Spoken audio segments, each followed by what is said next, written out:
Saludos, quien le habla, Junior Rosales, estudiante del TCU en Gestión de la Gastronomía. Hoy analizaremos el flujograma que traza el camino de cumplimiento legal de un restaurante en Venezuela. Para que nuestro restaurante sea verdaderamente competitivo, debemos demostrar una impecable organización en la planificación, control y cumplimiento de nuestras obligaciones. Iniciar con un negocio no es simplemente abrir sus puertas y ya. No, ya que es asumir un marco legal que se divide en dos grandes etapas, las obligaciones iniciales y las obligaciones sobrevenidas. Así damos inicio o nos lleva a la primera fase, que es el nacimiento de la empresa.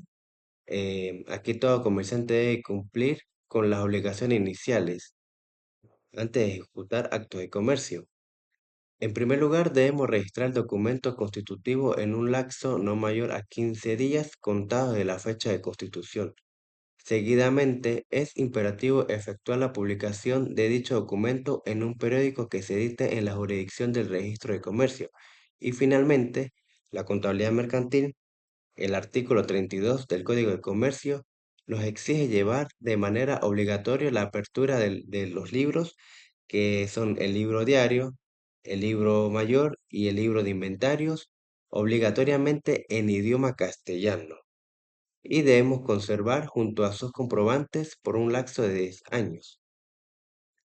Ahora bien, ¿qué sucede si ignoramos o si no se cumplen las formalidades iniciales?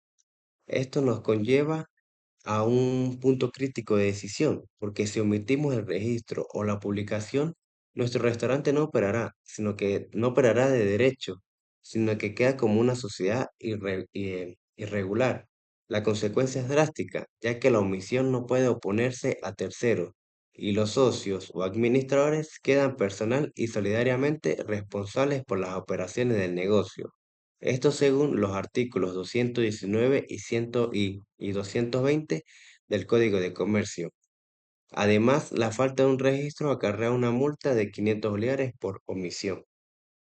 A nivel tributario, el Código Orgánico Tributario es muy impecable porque nos dice que al no llevar los libros contables, esto nos puede generar multas de 50 hasta 250 unidades tributarias. Pero debemos tener cuidado por si incurrimos en algún ilícito material como la defraudación tributaria, como por ejemplo llevar dos o más juegos de libros contables distintos. Esto nos lleva a sanciones con penas de libertad que van de 6 meses hasta 7 años. Cuando superamos la primera fase inicial, el restaurante entra en su operatividad diaria o las obligaciones sobrevenidas. En el ámbito laboral regulado por la Ley Orgánica del Trabajo destaca tres pilares. El primero, que es la gestión de nómina y contratación. Si ocupamos 10 trabajadores o más, el 90% de nuestra nómina debe tener la nacionalidad venezolana. Al incumplir esto, nos puede generar multas de un cuarto a 2,5 de salarios mínimos. El segundo es el pago de salarios y los beneficios. El salario jamás puede ser menor al mínimo decretado por el gobierno. Al incumplir un año ininterrumpido, el trabajador tiene derecho a 15 días hábiles de vacaciones. Debemos entender que si pagamos las vacaciones, pero no concedemos el tiempo de descanso, la ley nos va a sancionar obligándonos a concederles nuevamente su respectiva remuneración y también dándoles los días. Y también estamos obligados a distribuir entre todos los trabajadores por lo menos el 15% de los beneficios líquidos de la empresa. Y el tercero, que es el cálculo mensual de la prestación de antigüedad. Esto se paga mensualmente. A partir del tercer mes, debemos calcular 5 días de salario por concepto de prestación de antigüedad, utilizando como base el salario integral devengado en ese mes específico. Para concluir este diagrama, este, nos demuestra que la gerencia no opera en el vacío, sino que se requiere obligatoriamente una toma de decisiones apegada al marco jurídico nacional. El desconocer o evadir estas obligaciones tanto las iniciales como las sobrevenidas, nos puede generar multas y pérdidas de tiempo y de dinero y costos ociosos para nuestro restaurante. Porque si demostramos organización y cumplimiento, no solo nos aleja de sanciones penales, sino que nos convierte en una empresa competitiva y financieramente sana frente al Estado y las instituciones financieras. Ahora sí, pasemos y adentrémonos más en el tema, o sea, vamos de todo de lo que hablé en el flujograma. Aquí lo voy a hablar un poquito más a profundidad y con base en los artículos. Em, Cabe destacar que este trabajo lo hice bajo bajo el documento de la doctora Laura Angelina Obanduscategui, llamado Obligaciones legales de las empresas, su importancia en el campo administrativo. En la descripción del video les dejaré el link para que vayan y chequen su trabajo. Eh, Ahora sí, vamos a pasar en las obligaciones legales y mercantiles. El marco legal que rige el accionar de las empresas y al cual los administradores deben acudir obligatoriamente para la toma de decisiones rentables y apegadas a derecho está compuesto primeramente por la Constitución de la República Oriental de Venezuela, esta como norma suprema. Posteriormente, el Código de Comercio, el Código Orgánico Tributario, la Ley Orgánica del Trabajo, la Ley de Impuestos sobre la Renta y la Ley del Impuesto al Valor Agregado. La autora resalta que el Estado venezolano se ha convertido en un ente altamente fiscalizador de la gestión financiera, por lo que el incumplimiento de este compendio legal es indispensable para evitar desde multas hasta penas de libertad. Como mencioné al principio, tenemos una clasificación de dos fundamentos, las obligaciones iniciales y las obligaciones sobrevenidas. El ordenamiento jurídico divide las responsabilidades de las empresas en dos momentos. Las obligaciones iniciales, que son aquellas que inevitablemente debe cumplir todo comerciante antes de comenzar a realizar actos de comercio. Y por su parte, las obligaciones sobrevenidas, que son aquellas que surgen al momento de comenzar a ejercer dichos actos a lo largo de la vida de la empresa operativa, englobando principalmente el ámbito tributario y las obligaciones derivadas de la relación de trabajo, contratación, salario, beneficio y finalización de la relación laboral. Ahora bien, hablemos de las obligaciones iniciales, que es el registro de comercio y su respectiva publicación. Constituye la primera obligación inicial. Según los artículos 17 y 19, el ordial 8 del Código de Comercio, los comerciantes deben asentar su documento constitutivo ante el registro mercantil en un lapso no mayor de 15 días desde la fecha de constitución. Esto le otorga al documento publicidad legal y personalidad jurídica a la empresa. Posteriormente, en analogía al artículo 212 del mismo código, el comerciante social debe publicar dicho documento constitutivo en un periodo editado en la jurisdicción del registro de comercio correspondiente. Hablemos de la sanción si se incumple bien sea el registro o la publicación. El incumplimiento de las formalidades de registro y publicación conlleva que la compañía no se considere legalmente constituida, originando las denominadas sociedades irregulares. Según los artículos 219 y 220 del Código de Comercio, esta situación acarrea graves consecuencias. Primero, la omisión de las formalidades no puede ser opuesta a terceros. Segundo, los socios fundadores o administradores quedan personal y solidariamente responsables por las operaciones de la sociedad. Esto es decir, que responden con su patrimonio individual. Además, el artículo 23 impone una multa de 500 bolívares por cada omisión de registro. Hablemos de la contabilidad mercantil, que son las obligaciones de la contabilidad o los famosos libros. La contabilidad mercantil es el registro sistemático y ordenado de las operaciones diarias. Según el artículo 32 del Código de Comercio, todo comerciante debe llevar su contabilidad obligatoriamente en idioma castellano y debe comprender de tres libros fundamentales: el libro diario, libro mayor y el libro de inventarios.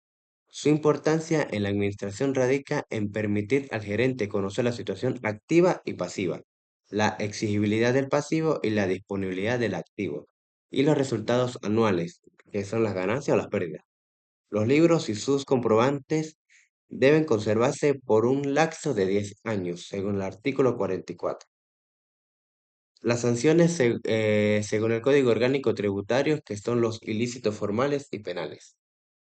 El Código Orgánico Tributario tipifica el incumplimiento contable en dos grandes bloques, como ilícitos formales, según el artículo 102, que es no llevar los libros acarrea multas de 50 a 250 unidades tributarias, y llevarlos con atraso, sin cumplir formalidades o no llevarlos en castellano acarrea multas de 25 a 100 unidades tributarias.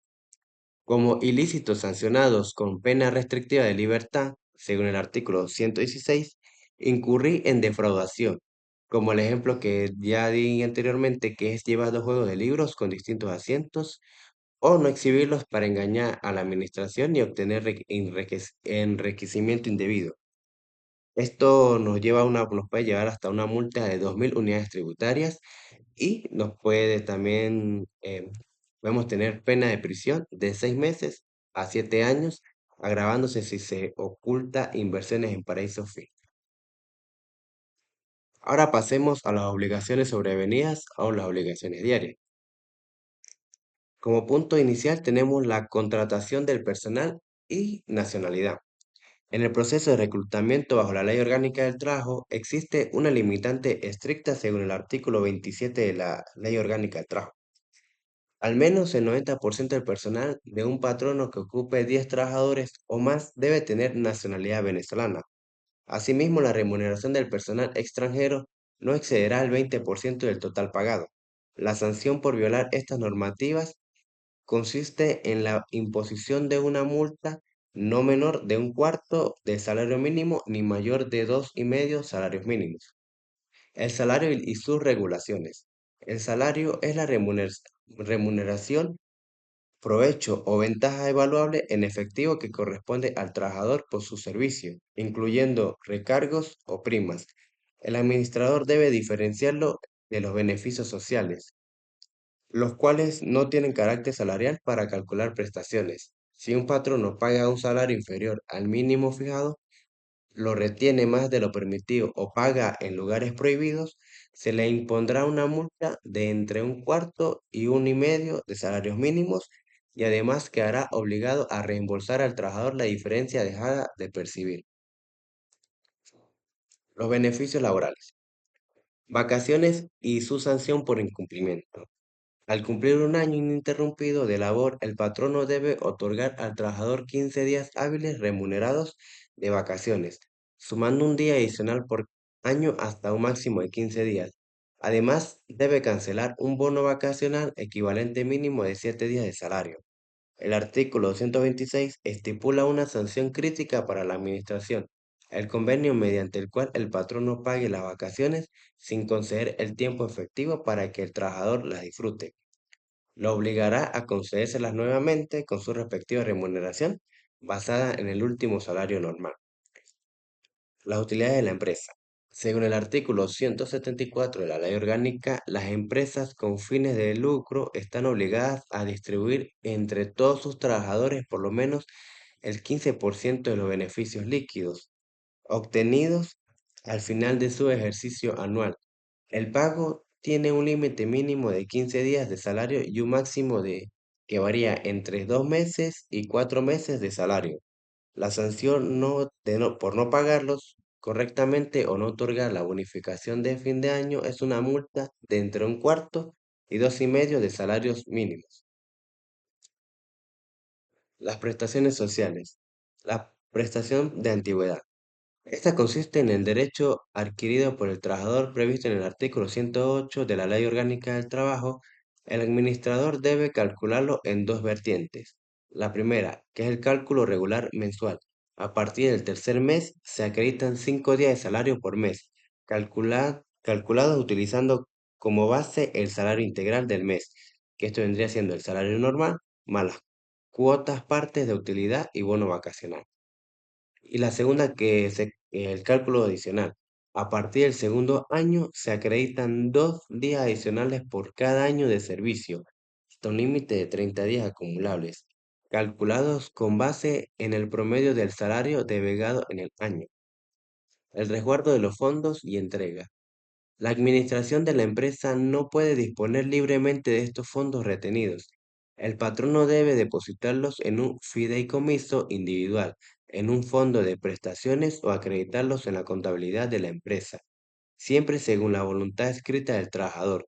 Estos montos generarán intereses mensuales y el capital acumulado será entregado al trabajador única y exclusivamente al término de la relación de trabajo. Para concluir una conclusión gerencial, la organización legal y la toma de decisiones rentables. La autora concluye que el ordenamiento jurídico es un marco de obligatoria referencia para la toma de decisiones gerenciales.